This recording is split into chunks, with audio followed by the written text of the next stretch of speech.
accidental child that happened to me, if I could say so. My first love, my one true love will always be fashion, and it runs in my veins ever since I was in the 8th grade. So even right now, if I'm focused on aviation, I will still follow all the designers I like. You ask me what is trending, what's not trending in terms of what's coming out on the fashion runways and shows and designers. I know it because it's my passion. I follow it. But I think after a point, I kind of got tired because to work in those brands in India, it's just sales. It's nothing more than just selling to people who can buy. So I just thought, ki, let me go and do a master's. Let me educate myself in something I can do better. And when I went to Italy, I studied, and I studied such beautiful subjects. I studied yachts, I studied supercars, and Wow. Ducatis, and Ferraris and Lamborghinis, and I studied fashion, apparels, leather, perfumes. Aviation was the only thing I didn't study. The only thing that they did not take us to study was private jets. And Hmm. when I came back and I was searching for a job, I was wanting to work in one of the yachts that are parked outside Gateway of India. Yeah. Yeah. Because I had studied yachts, and my final project was about yachts and all. Hmm. And then when I came back, I didn't get a job only in India. So suddenly I got a call through LinkedIn saying that, would you want to work for an air charter company? I said, yeah, why not? That's the only thing I've not learned. So I took it as an education. Ke aur kuch nahi, to main seekh to jaungi. And my God, I'm telling you, aviation is blood. Once you taste it, there is no going back from that. Yeah. Because every single thing is so super challenging and tiring that I could rightly say that it's been 5 years and touching six now with Zar Air. There is still so much I have to learn. There's so much I have to do, and I feel like I don't know when it's gonna end and when I say that I know everything because I still don't know anything. It's it's It's it's it's a always it's always a learning process, right? Every day and is a it's learning very process. challenging. If there is anybody with my nature who gets bored very fast now, they should come and join aviation because I will guarantee you, my friend, that you will never be bored. You'll ask for mercy. So let's begin. How big really is the corporate air travel industry? I mean, in the country, and when compared to the rest. I'll give you a statistic which I have just read a few days back in our newspapers. We follow these magazines. So in that, they said that there is a very 80% of world aviation sector is dominated by commercials. Okay, and the 20% is obviously dominated by corporate jets. So when you say corporate jets, it comes into general aviation. So we talk about commercial and we talk about general. The commercial aviation makes about 80-85% of global aviation sector, उसमें से 15 to 20% जो बचता है वो general aviation की category में आता है. Now if I break that down simpler to the market that I am dealing with, which is mainly India and a little bit of extent to Middle East, Mhm. I would say in India, it's not grown as much as it should be. So I would say there's only a 5% market share that general aviation holds. And the remaining entire 95% is predominantly by commercial. So you have your big players like your Indigo, Spice, your Vistara. Now Jet is supposed to become, heard that it's making a comeback. So commercial aviation is taking like almost 90-95% in India, well, as general aviation is just about 5 to 7%. That too, further, if you break down the category of private flying and NSOP, NSOP is like a license that allows you to charter and allows you to do business. Like, I can buy a plane and I can make it like a Uber and give it to people to use it and then they pay me. Yeah, That percent is hardly 3 to 4%. And then the that's it. remaining 1-2% is then by people like Mukesh Ambani, or you can say like other people like Ratan Tata, or any of them who have their own fleet for their internal using. This COVID-19 pandemic, really on the charter companies. Uh, you know, I mean, I would believe, and this is what I hear, that people have actually now they prefer chartering an aircraft as against traveling by a commercial airliner, given that that way they would be able to be in the confines of say people they know, and wouldn't have to really mingle with too many people at the airport, and can basically stay safer. So what's the So what's the effect on? see, Anand, this has taken a very big hit in the beginning, in the first 3 or 4 months in the Indian economy, because commercial aviation, we weren't doing any flight, and little bit here and there because of very like severe emergencies of medical only. Like if it's a newborn baby that's born with a hole in the heart and we need to transplant an organ for somebody, and the organs are parts are not available in Bombay, and you need to call from Apollo Hospital in Chennai. Yeah, So these are green green corridor. channel flights. Yeah, medical evacuation, medevac, green channel flights, organ transplant, human remain transfer, etc. That is what was just happening in the first 4 months in India. Hmm. Yes, now So people have those were, so now you're opened, saying, and those were allowed by the government even during the lockdown period.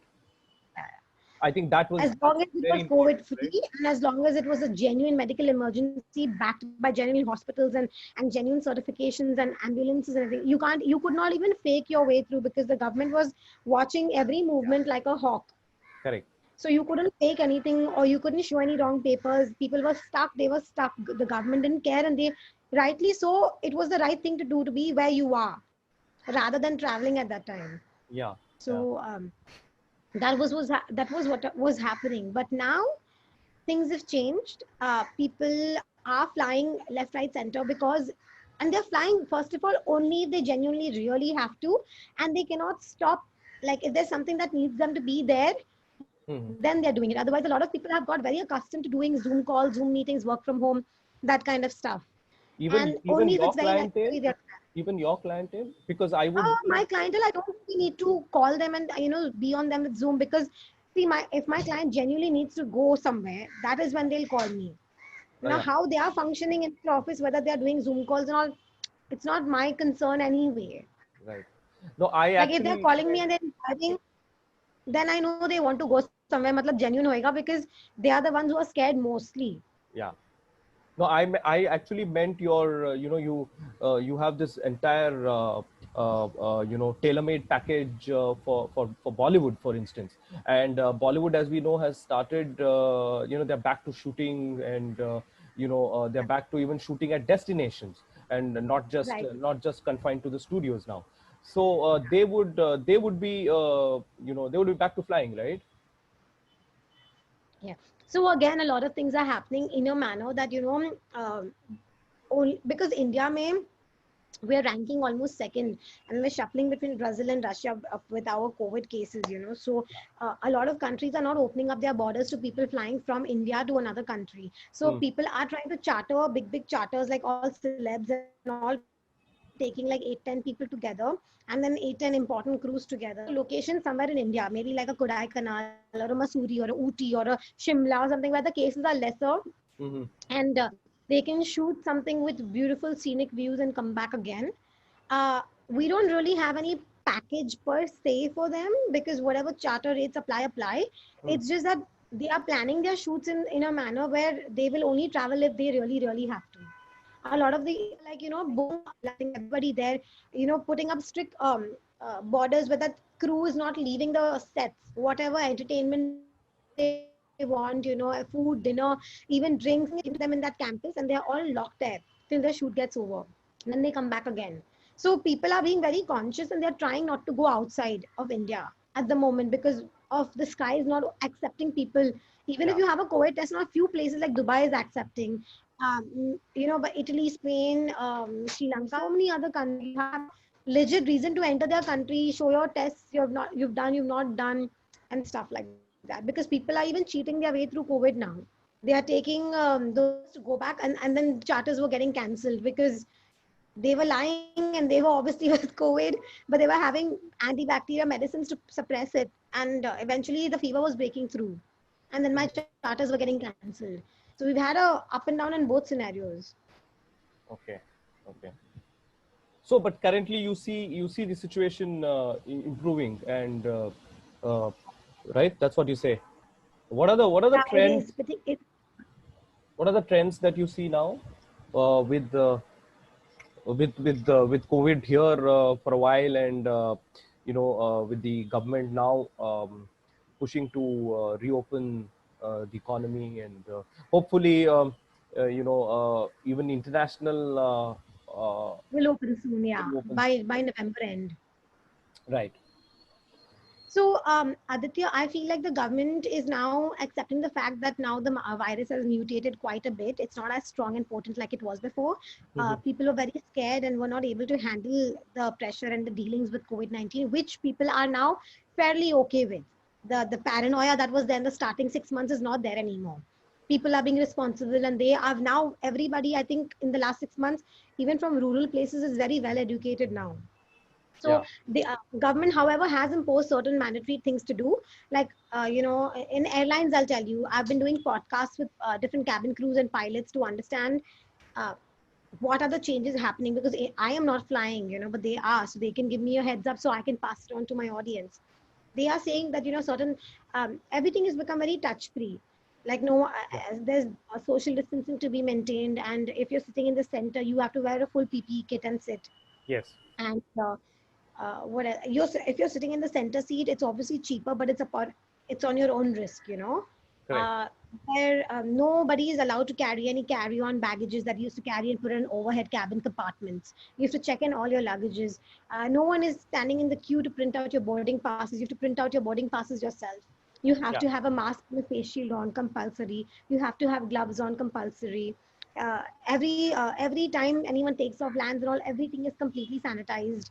Mm. In flight and food ka jo for commercial jo hota tha, everything is stopped now. Mm-hmm. And रहा सवाल about destinations, only metro cities have been flying. बाकी Yeah. के जो, there were flights to Nanded or Akola or Aurangabad, and they've all been like slashed slowly. One sector once in a week now is opening. So these are Okay. a few things that are happening. And if you're doing like a Bombay, Dubai or something, then you have to do a COVID test. The government was first very rigid on having only the municipal corporations who had the permissions and who had the kids to conduct COVID. But now they are allowing private clinics like NMs and every other, names to Yeah. mention, to come and do your test.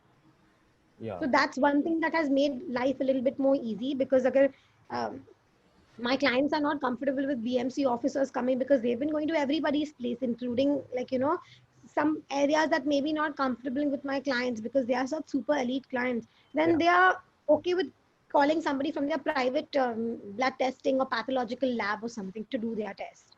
That Right. has made life very easy. Mm-hmm. So your crew also has to undergo a regular a COVID test before a flight and stuff, like the other commercial airline pilots do. The law applies for everyone. It's the same. Everybody has to do a COVID test before you take like a international sector, not Mhm. for national. For domestic sector, no need to take COVID test. Okay. They check your oximeter, they check your temperature, and that's fine. But if you're doing an international sector, you're crossing country borders, then yes, you have to take a COVID test before and after. Mhm. So in I mean, as a result of this of COVID, and as the industry matures and grows further, what are the new models, business models that you have seen emerge in in your 6 years with ZAR, and even earlier. Um, I'll tell you one thing that I've seen, not so much in aviation. The business model in general aviation pretty much stagnates and remains the same thing. Hmm. People have started, like I have started a podcast because, if flight nahi ho raha hai, how much can an ideal person, like, how can I be idle for so long? So I've started collaborating with people. I've been doing podcasts. I've been trying to get together a community where we can help each other in aviation itself, whether it's travel photography, um, travel blogging, or getting in touch with people who can, I can promote them, they can promote me, and we can do a mixed collab together. We can collab with influencers. So all of these things everyone is trying to do now to keep things floating. However, Mhm. now that is taking a backseat because the flight and workload is increasing a lot. Right. So people are also at the same time, they ventured out, they removed their one leg from aviation or one leg from any particular industry and they've set it in something else. Like both, na, don't lay all your eggs in one One basket. basket. And people are now learning the importance of doing that, because one thing tanks, the others will also tank, and then you don't have a backup. I, in fact, started a new venture in the pandemic itself myself. I see. Moving out of aviation? Yeah, I ventured into creating a tablet, which is a multi-purpose sanitization and disinfectant tablet. So you just have to dissolve that tablet into water, and you can use it for everything and anything, including washing your fruits and vegetables, cleaning your bathroom floors, your window panes, your jhadu pocha, your car sanitization, building sanitization. But it's a tablet, so it's so easy to carry. जितना Right. चाहिए उतना use करो, and it's alcohol free. So we're Oh, doing that right now. I see. I see. All right. We're trying to ride the tiger. So, of late, we keep hearing of this concept called of uh, of low cost business aircraft. So what exactly is a low cost business aircraft? Because uh, for for the layman, I think we always think that a business aircraft is something that gives you complete control over your travel. It gives you privacy. It gives you it's a very upscale thing to do. Yeah. It comes with a lot of all that. So what's this new concept that we're hearing of? Low cost business aircraft. Low cost, right? Mm-hmm. Yeah. So what low cost is basically a concept that earlier people used to never really leverage on. So in general aviation, what we do is we charge a customer from a base to a base, because see, the aircraft needs to be parked at a particular base. It's allocated, which could be Delhi or Bombay or Bangalore. And if my customer wants to go from Delhi to Bangalore but is not sure when he's going to come back, so he'll just take one sector, one leg, which is Bombay to Delhi. Okay, and then he'll be dropped off and he'll do his work. But Mm-hmm. my aircraft needs to come back to its base, because I can't keep paying for parking fees every day, right? Yeah. So my aircraft fly empty. But I'll charge my customer from Bombay to Delhi, Delhi to Bombay. So the entire base to base is what we charge them. And so very often, what used to earlier happen was people used to tell their family and friends कि chalo aircraft is going there, my customer is not coming, so let's come, we'll use it for our marketing, or we'll experience something like that. And only now that people have realized that, why don't we make some few bucks on it.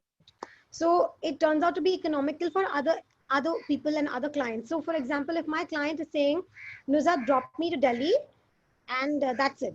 So I'll book a plane from him from Bombay. I'll drop him to Delhi, and but from Delhi to Bombay, it's going to come back empty. So I'll ask my other customers, sir, do you have any returning plans from Delhi to Bombay? If you do, I have an empty leg. And if you book a charter, it would cost you 18 lakhs, for example. This time I'll just charge you 5 lakhs to cover my fuel cost. Would you be interested? Then he'll say, yeah, I'm interested. And suppose if Oh, my wow. other client also wants to club it, so I'll take 5 lakhs from you, 5 lakhs from there, and 10 lakhs me. So each customer has only paid 5 lakhs, and I've clubbed two people together. I've made 10 more lakhs on that sector, basically. So that is a win-win situation for the customer. For me, I'm saving on my cost, I'm making some money, and the aircraft is utilized well. So that particular sortie is called a low-cost sortie, because my cost has been completely covered and I've made very good profits. I've been keeping my customers happy. And at such times, what we also do is we then tell my initial customer who booked my sector, Baba, we managed to sell the returning wala leg to another customer. So here, I'm giving you some amount of refund back. Take it. So Mm-hmm. he's going to be happy. I've won a loyal customer for myself. So instead of being greedy, we try to keep everyone happy. So that's a low cost concept, which is working really well now. Mm-hmm. So there was another thing that we had heard of earlier, which was, I think, if if four people were to travel and the aircraft say was a six-seater or an eight-seater, uh, then say two seats would be, there was a possibility to sell those two seats to somebody else, right? And give that also is sort of a, No. So okay, in that's not a, charter, you book the plane. The plane belongs to you. If you're half an hour late, the plane will wait for you. It will not take off without you. You're right. booking the plane for your purpose only. So we don't do this per seat kind of concept. Only during lockdown we were doing it because people were like, अगर commercial airlines बंद है तो चलो पैसा इकट्ठा करके 10 लोग Dutch इन करके चार्टर से चले जाएंगे. But that is not a concept that works in general aviation. Yeah. We don't do that. If it's a 10-seater, I have clients who travel in a 13-seater plane and there are only two of them. Mhm. But they will not sell the seats to anybody else. So that doesn't work at all. Mhm.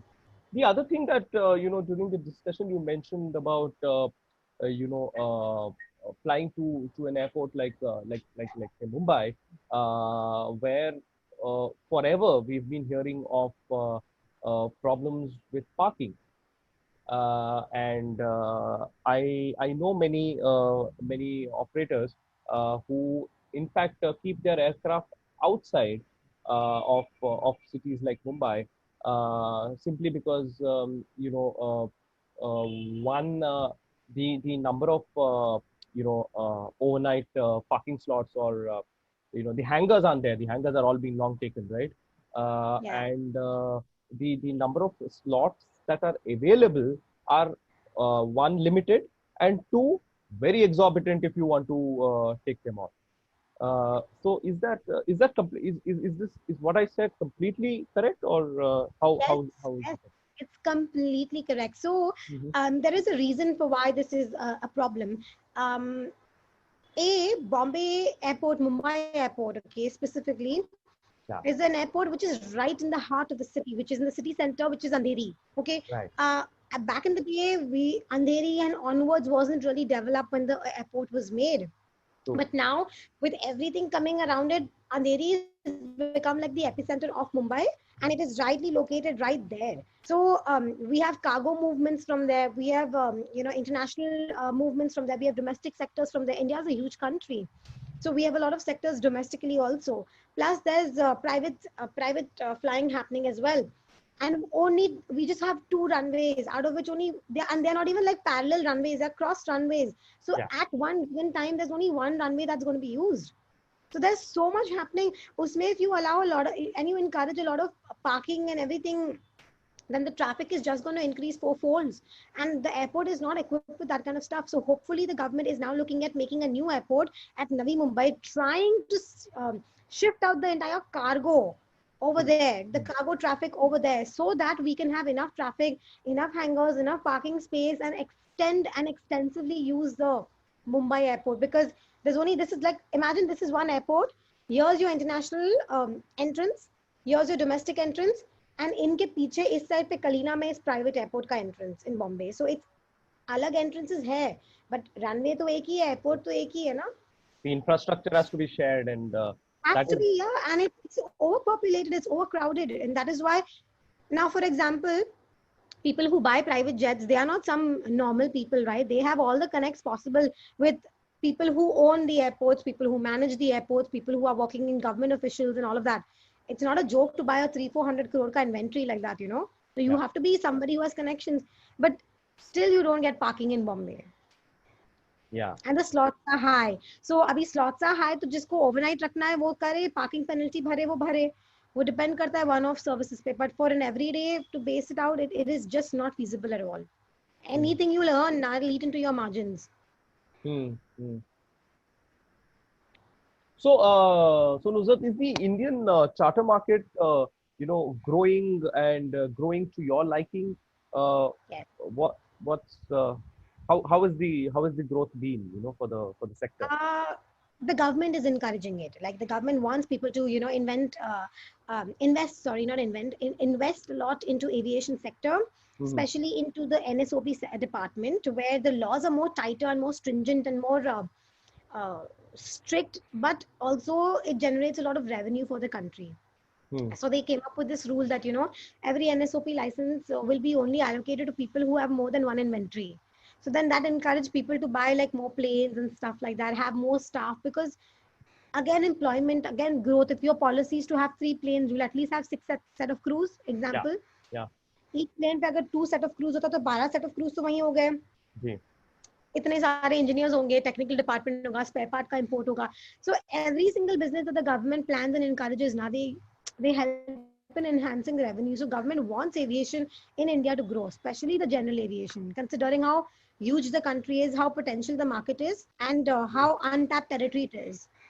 I think one indication of this was the fact that just last month, Delhi opened its exclusive general aviation terminal. I mean, Terminal, Bombay. exactly. So Mumbai already Yeah. had it in Kalina, but I think GMR in Delhi has opened a new one. Yeah, which means we Because see. it makes sense. Now you're paying so much money. You want to go, you're charging an exorbitant fee for parking, landing, everything. What Yeah. are you giving your customers? They have to stand in the same queue. Why would anybody do that? Why would anybody want to buy a plane and stand in the same queue as everybody else, with that whole baggage and all of that screening? Mm-hmm. So it just makes more sense. Hopefully, I hope like other metro cities like Calcutta, Chennai, Odisha, Indore, Bhopal, these are like good hotspots, and I hope like Kerala, Goa also do the same thing. Yeah. Yeah, these cities are also getting private airports. So I think under privatization, I think people, the new airport operators will definitely look at a way of monetizing revenue. Be it aeronautical or ancillary revenue, right? So Yeah, they are. having a general aviation terminal uh, only enhances value. Yeah. In fact, Goa is getting 2 new airports, because Goa airport falls under defense. So, it's crazy Yeah. because to have international flights coming in from Russia and from London, they were the only 2 sectors that were allowed to land internationally. Okay. Otherwise, everybody had to either take a flight to Bombay or Delhi or any other metro city and go back to international flights. But it gets too crowded, yeah, with domestic flights coming in, with private jets coming in. Where will the defense have enough time to fly their planes and practice their sorties? So Yeah. Goa ka Mazo airport is going to come up with GMR, and Chippy airport is going to come up, which is bordering um, Goa, but it actually is in Maharashtra, but it's bordering Goa. So they're looking at having domestic traffic transferred to Chippy airport and international traffic to be transferred to Mazo airport. Mm-hmm. Yeah. In fact, we are looking at diversifying it further and to getting into ground handling. We already do that from Bombay, but we are looking at getting into that to do airport management services. So when you say ground handling, you do at Bombay, you mean you're doing it for general aviation at the moment. Yeah. And over this conversation, you also mentioned organ transplant and that movement of using creating a green channel, which got me thinking. What is the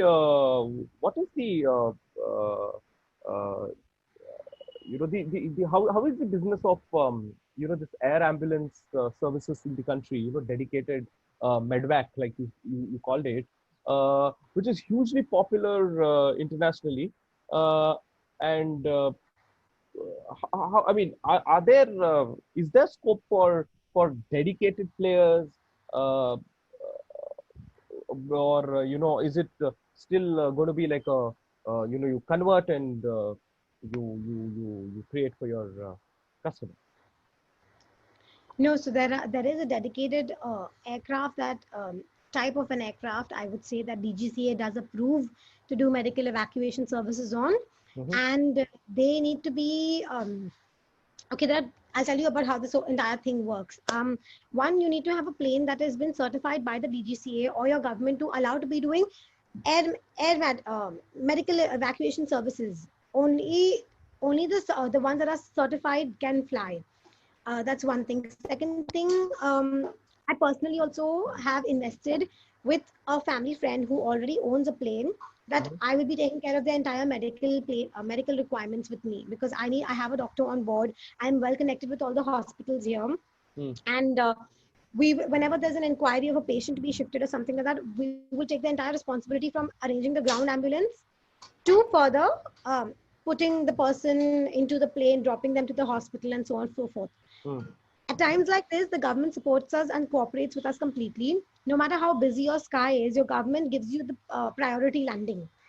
Also, it waivers on the GST, doesn't charge you any GST. There is some nominal charge that we need to pay.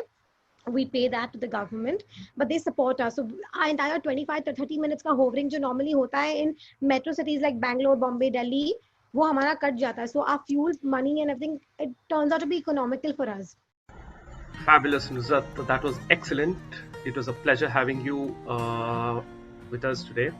We now have got a lot of technical know-how on the corporate jets world, and I'm sure our readers and viewers will enjoy this. Thank you once again, Nusrat. This is Aditya Anand signing off yet another episode of Conversations with Aviators Buzz. Till we meet again, stay safe and keep flying. Thank you.